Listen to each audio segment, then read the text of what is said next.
They called it a national conversation.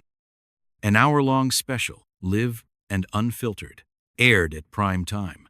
The title was meant to sound neutral. The line between us but Congresswoman Jasmine Crockett knew better the moment her team read the invitation.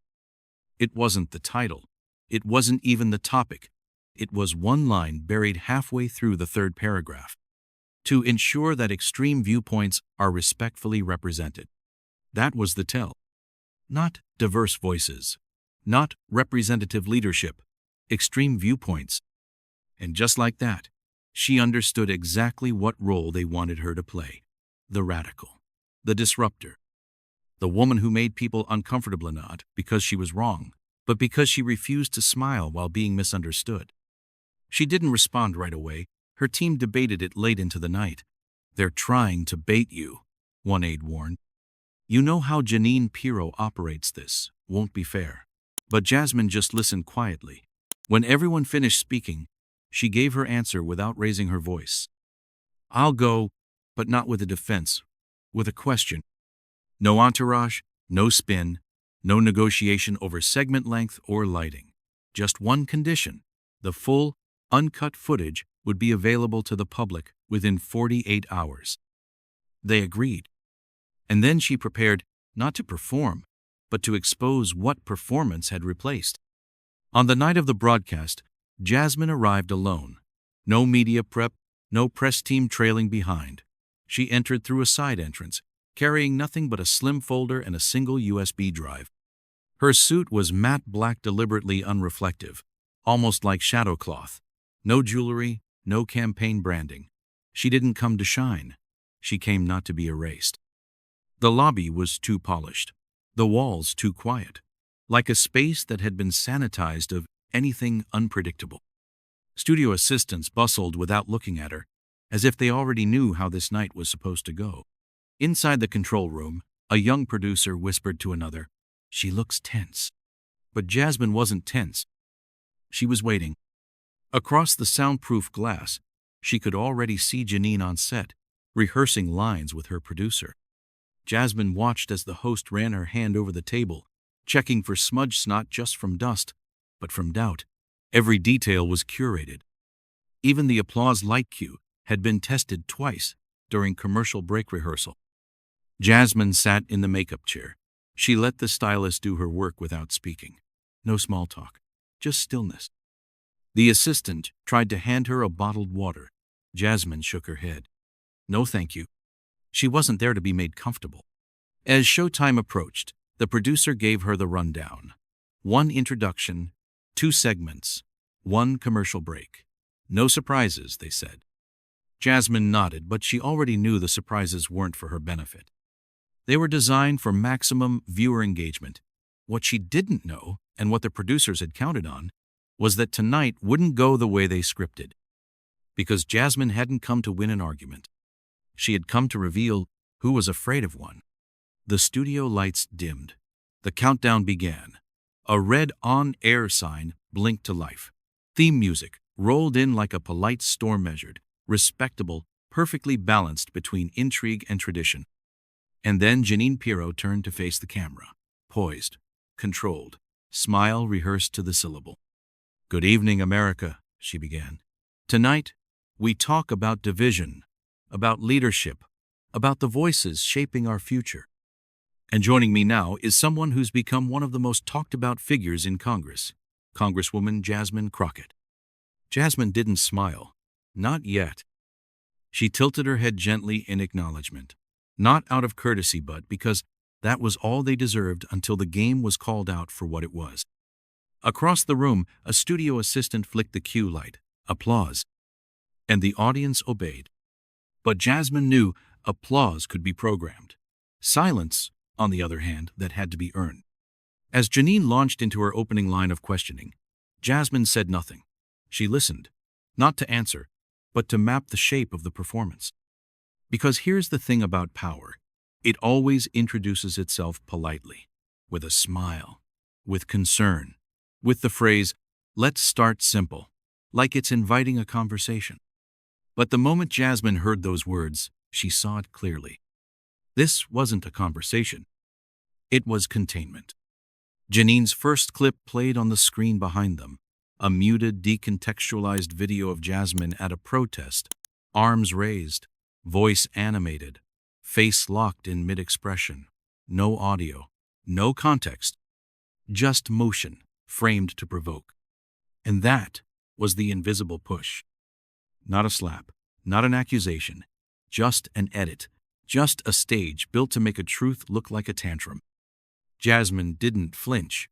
She let the moment pass, almost like she didn't notice. But she had. She noticed everything. The way the chair beneath her was slightly lower than Janine's. The way the camera angled downward at her side, making her presence look smaller. The way the host's eyes didn't meet hers when asking about division, as if the question wasn't for her, but for the audience already trained to judge her body language, not her words. And still, Jasmine said nothing. Because sometimes, the loudest truth isn't the one spoken. It's the one withheld until the room is finally quiet enough to hear it. She folded her hands. She waited. And she let them believe, just for a moment, that the stage was theirs. Jasmine sat at that table the way some people stand in court, straight-backed, measured, and prepared for the weight of misrepresentation. She wasn't new to this stage. She had walked through quieter halls with heavier stakes. But here, the performance was louder, the stakes more subtle, and the consequences designed not to punish her, but to reshape her. The first segment rolled on as expected. Janine Pirro leaned in slightly, a gesture she had perfected over the years, just enough to appear engaged, never too close to seem confrontational. The camera switched angles. A quick crossfade to the screen behind them. Another clip, this one more recent, a congressional hearing. Jasmine's voice came through the speaker's firm, clear, but in this version, it didn't last long. The sentence, cut off, mid-thought, no context, no question. Just her tone rising slightly and her hand tapping the table, frozen in a loop. Janine gave it a beat just enough for the audience to react. Then she turned, her voice dripping with faux concern. Congresswoman, do you think this is the kind of leadership Americans are looking for right now? It wasn't a question. It was a setup. The audience responded on Kuwait-engineered murmur of discomfort. One person chuckled. Another clapped awkwardly, unsure whether it was expected. The control room flashed the applause light again, subtly, reinforcing the illusion that something meaningful had just been said. Jasmine smiled. Not the kind of smile that asked for favor or forgave offense. It was the kind that came from knowing a game so well, you could name every move before it was made. She didn't answer the question. Not directly.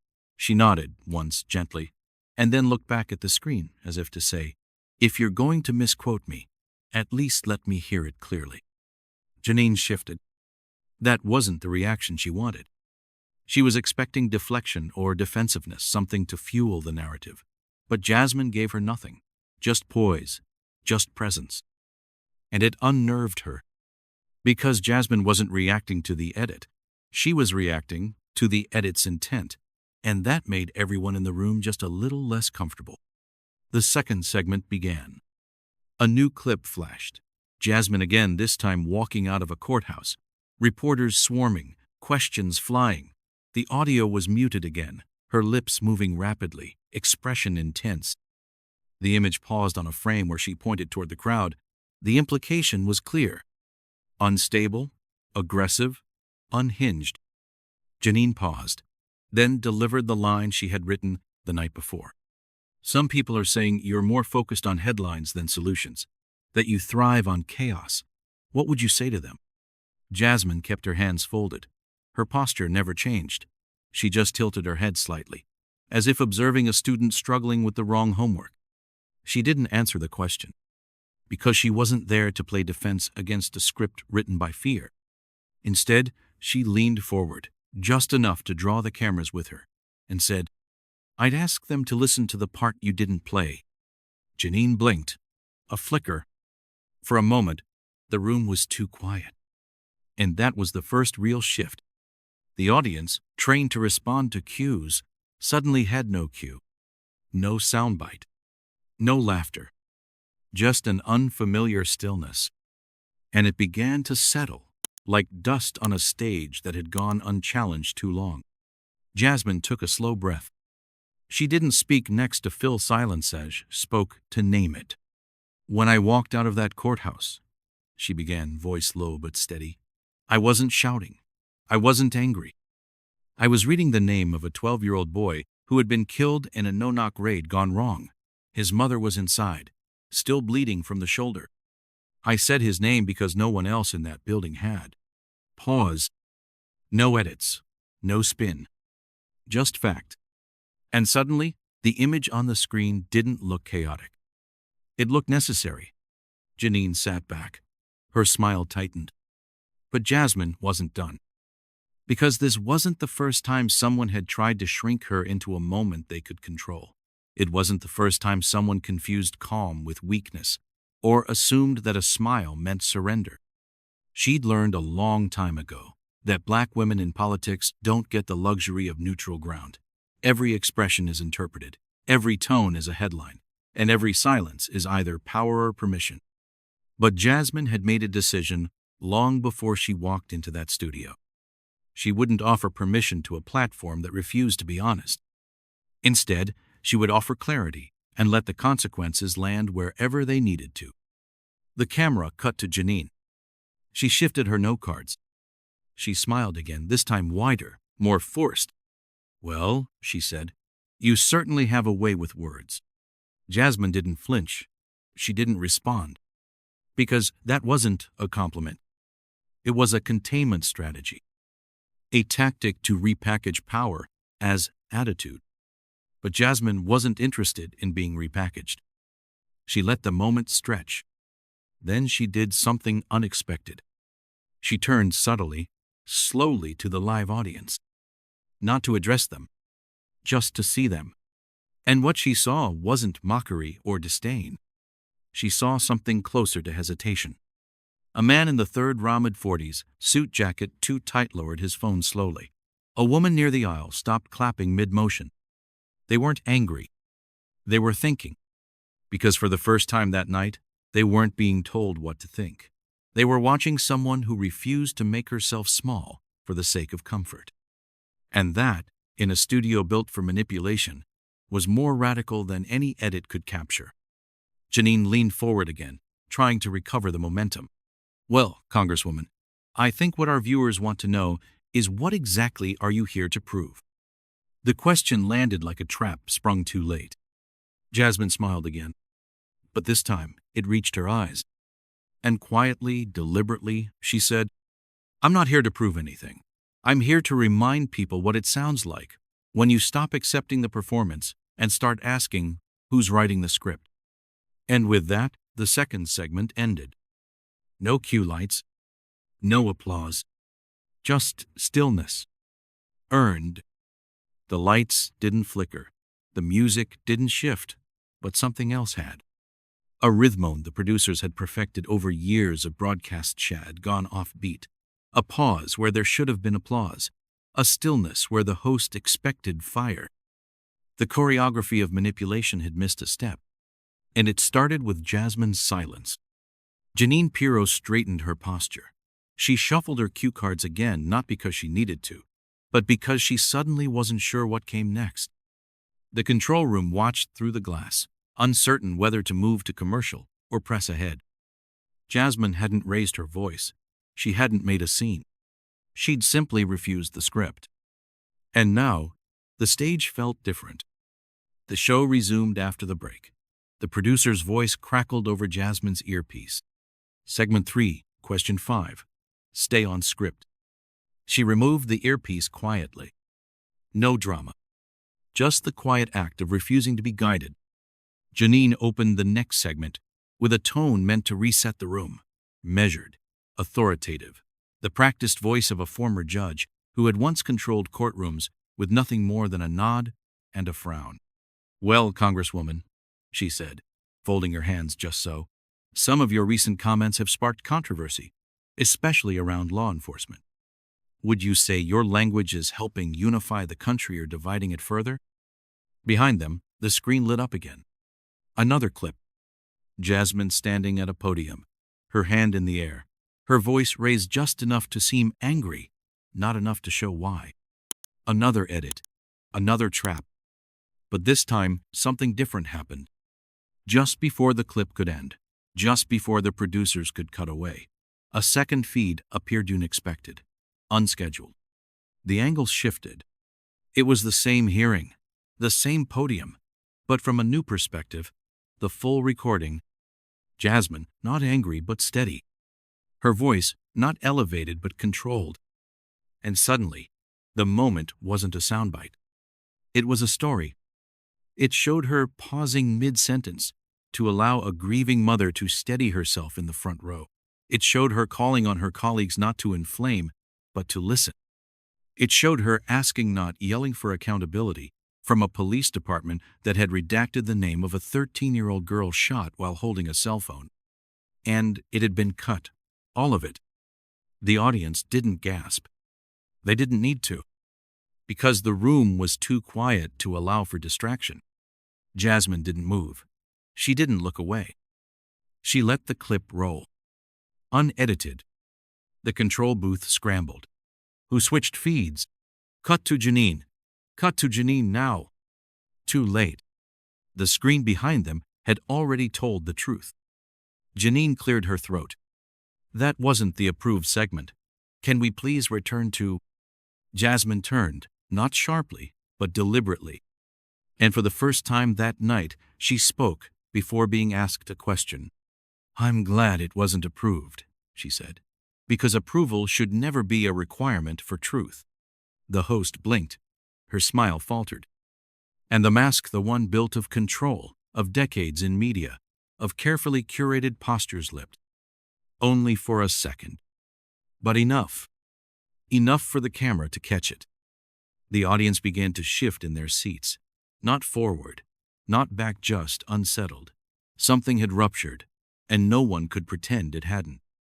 Janine moved quickly to regain footing. Well, Congresswoman, she said, voice tighter now, if you're suggesting that this show isn't committed to honest conversation, I'd remind you that our producers work tirelessly.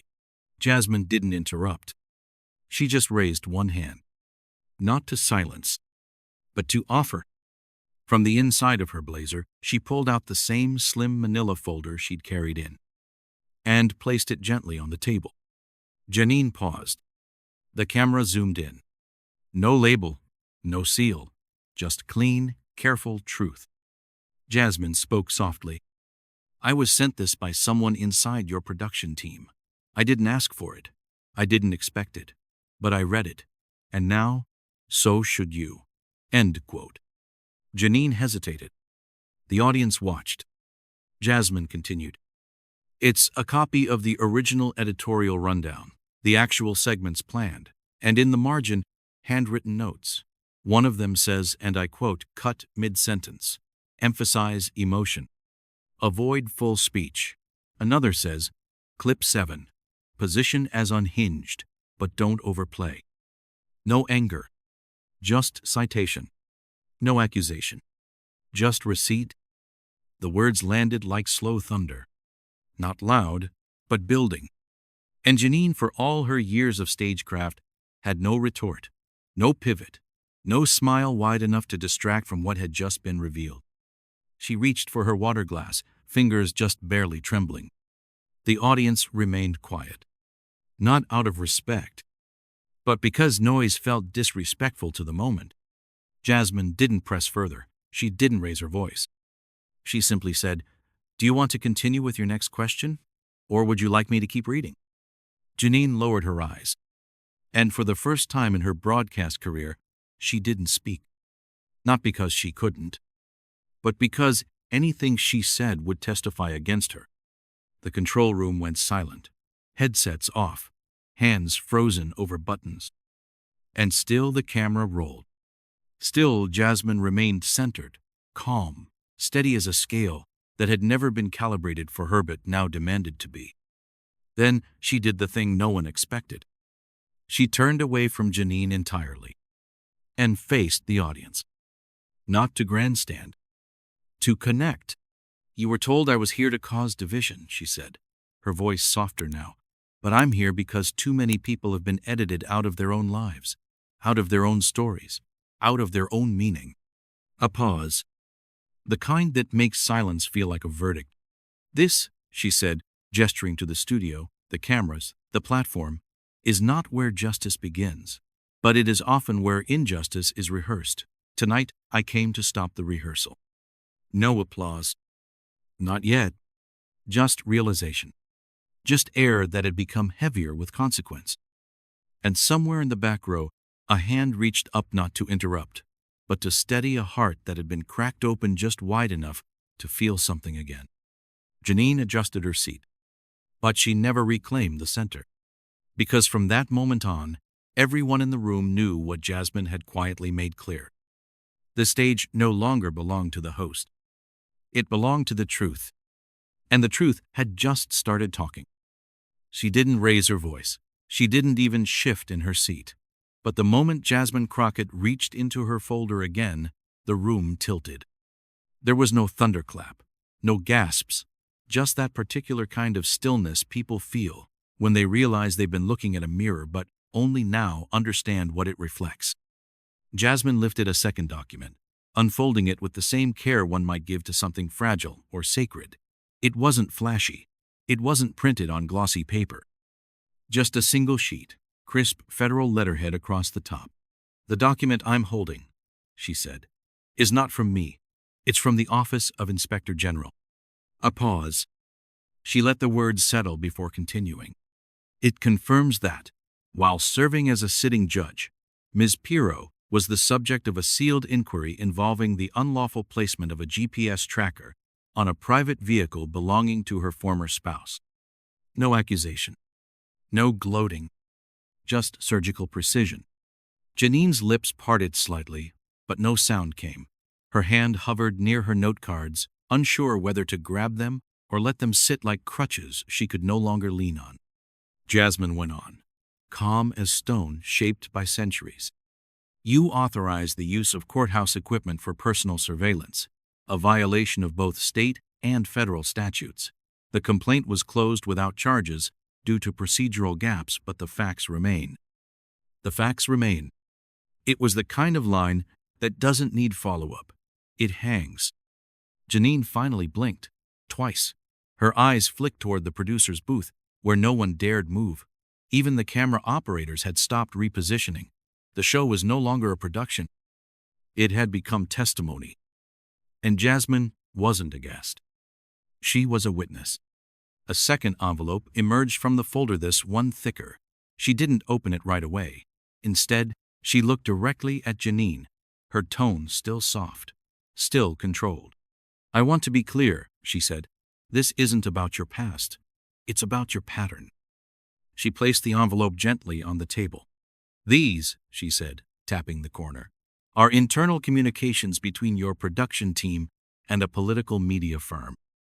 The screen behind them flickered to black, then hesitated. Because this was the segment the producers had prepared meticulously, but not this content, not this footage. Still, Jasmine pressed the USB gently toward the nearest studio assistant. "Play file labeled Correspondence A3, she said. There was no defiance in her voice, only instruction. The assistant hesitated, then followed. And the screen came alive. A series of emails, real names, real timestamps. One note read, "Crockett segment. Push narrative radical, reactive, race, first. Avoid soft clips." Another, "Get Janine to ask about justice versus performance. Build audience momentum for closing zinger." And then one that didn't need interpretation. "Black guests equals reliable ratings bump, but risky live. Tight control advised." There it was. Not opinion, not misjudgment. Intent. The kind that isn't shouted but whispered, buried, institutional. The audience didn't gasp. They shifted. The difference was subtle, but unmistakable. Janine opened her mouth, reaching for the only tool she had left, doubt. "These emails show, do we even know they're real?" Jasmine didn't even look at her. Instead, she spoke directly to the audience. To those watching at home who've ever been edited, misquoted, misunderstood, you know what real looks like. A beat. And if you're unsure, ask yourself why they never questioned the clips they showed of me until the clips began to show them. No retort. No reply. Just silence. Because Janine wasn't being out-argued. She was being revealed. And the thing about revelation is, once it starts, it doesn't stop just because someone wants the show to end. Jasmine took a breath, not to gather herself, but to signal the turn. She opened the envelope. "These," she said, holding up a stapled set of documents, "are memos sent by this studio to its advertisers. In them, black voices are described as fire starters, and one civil rights lawyer is compared to, and I quote, a smoke detector at 2 a.m., annoying but impossible to ignore." A low exhale came from somewhere near the third row. That kind of sound people make, not out of surprise, but recognition. They'd heard it before, just never so plainly. Jasmine didn't editorialize. She let it breathe. Then, with the same poise that had anchored her all evening, she said, "This isn't just bias. This is business. And when outrage becomes your product, truth becomes a liability." Janine didn't move. Couldn't, because there's a particular kind of powerlessness that sets in not when you're caught, but when you're seen. The lights above felt brighter, the desk between them heavier. Even the set design, the red, white, blue backdrop, seemed suddenly absurd, like trying to cover a crack in a wall with a flag. Jasmine closed the folder. She wasn't done because she had more to say. She was done because nothing else needed to be said. But then, from the audience, unplanned, unprovoked voice rose. Not loud, not angry, just tired. "How are you still sitting there?"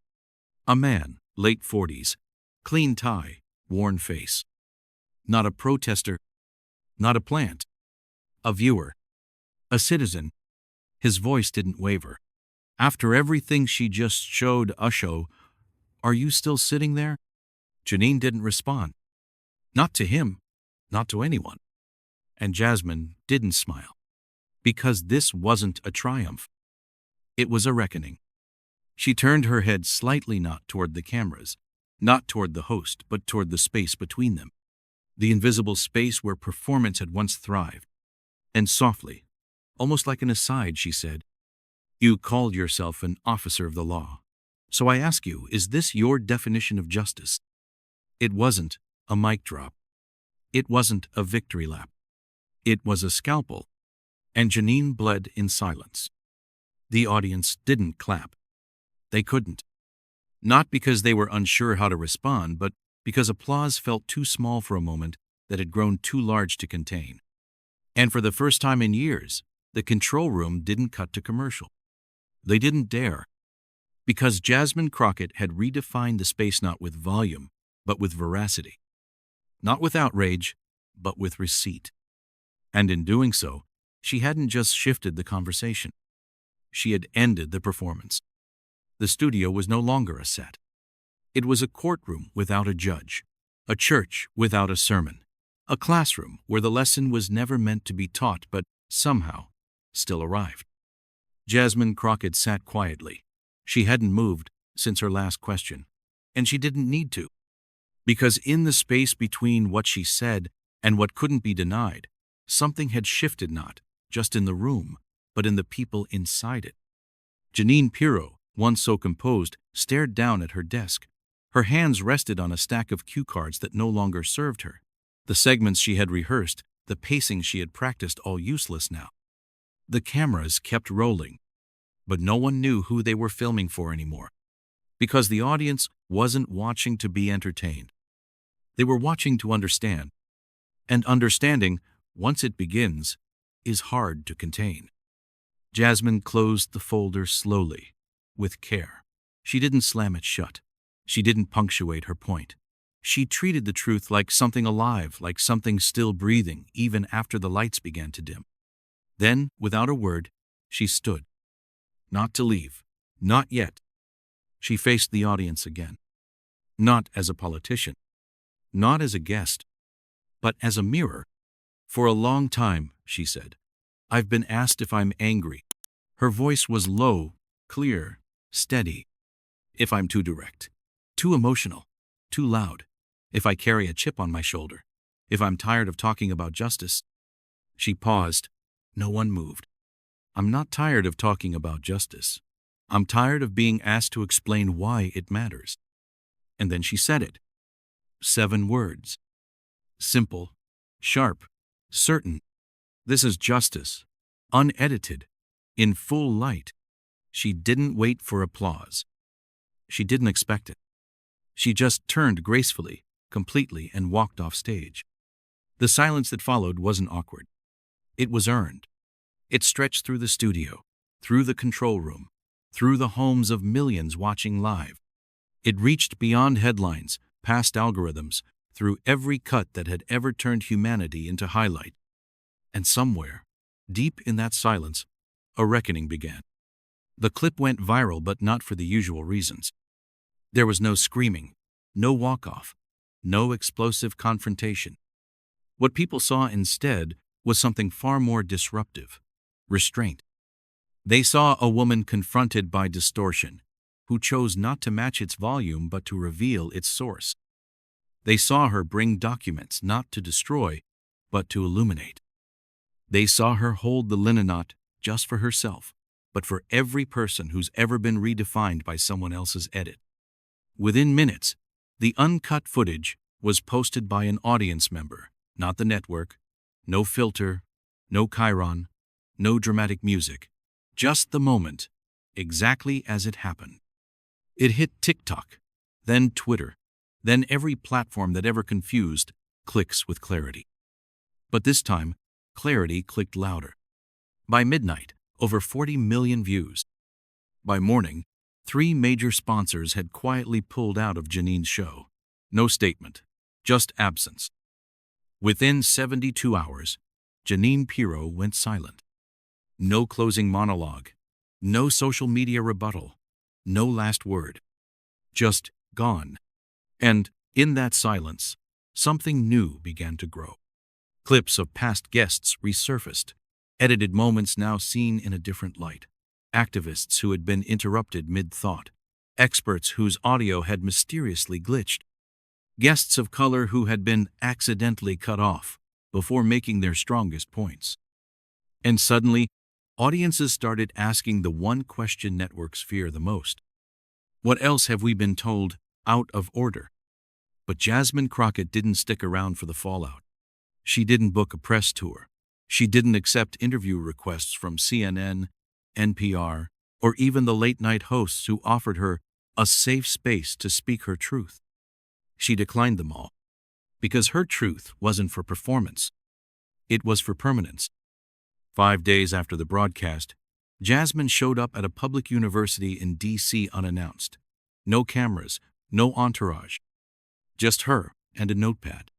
She slipped quietly into a back row seat of a journalism ethics lecture. The professor paused, startled, and asked if she'd like to say a few words. Jasmine stood and said just one sentence. You don't need to outshout the lie. You just need to outlast it with truth that doesn't blink. That 14-second clip filmed on a student's phone spread faster than anything she said on national television. Not because it was perfect, because it was real. In the months that followed, something subtle began to shift. Studios quietly updated editorial policies. Applause cues were reviewed. Segment approvals became more transparent. And in at least 3 major newsrooms, a phrase appeared in internal memos. Crockett Standard. It wasn't a law. It wasn't a threat. It was a benchmark. No edits without release. No clips without context. No traps dressed as invitations. Because Jasmine Crockett didn't just survive the setup. She rewrote the rules of the stage. Not with anger, but with evidence. Not with retaliation, but with reflection. And not for attention, but for accountability. So now, when someone asks what it means to fight for truth in a room built to silence it, there's a new answer. Don't raise your voice. Raise the standard. Let them edit you. Let them frame you. Let them underestimate the silence between your sentences. Then, when the time comes, don't strike back. Just speak. Clearly, fully, and let the echo be louder than the applause. Have you ever sat in a room and felt the truth tugging at your throat, but stayed silent just to survive the moment? Have you ever been invited somewhere, only to realize you were never meant to speak just to fit into someone else's version of who they thought you were? If that's ever been you, then maybe you understand what Jasmine Crockett did that night wasn't just about television. It was about reclaiming space in a world that so often edits people like her out of their own stories. And maybe you've lived that story, too. Quiet strength in the face of performance. Holding on to dignity when it's easier to disappear. Letting the facts speak when the world only rewards volume. To anyone listening who's ever been misjudged, sidelined, or misunderstood, let this be a reminder. You don't have to shout to be heard. You don't have to fight to be valid. And sometimes, you don't even have to win the room. You just have to outlast the lie. If this story resonated with you, take a moment to subscribe and not just for the next episode, but to stay in a space that values clarity over noise. And if someone in your life needs this story, share it with them. You never know whose silence is holding a truth, just waiting to be seen. This is justice, unedited, in full light. We'll see you in the next story. Stay tuned.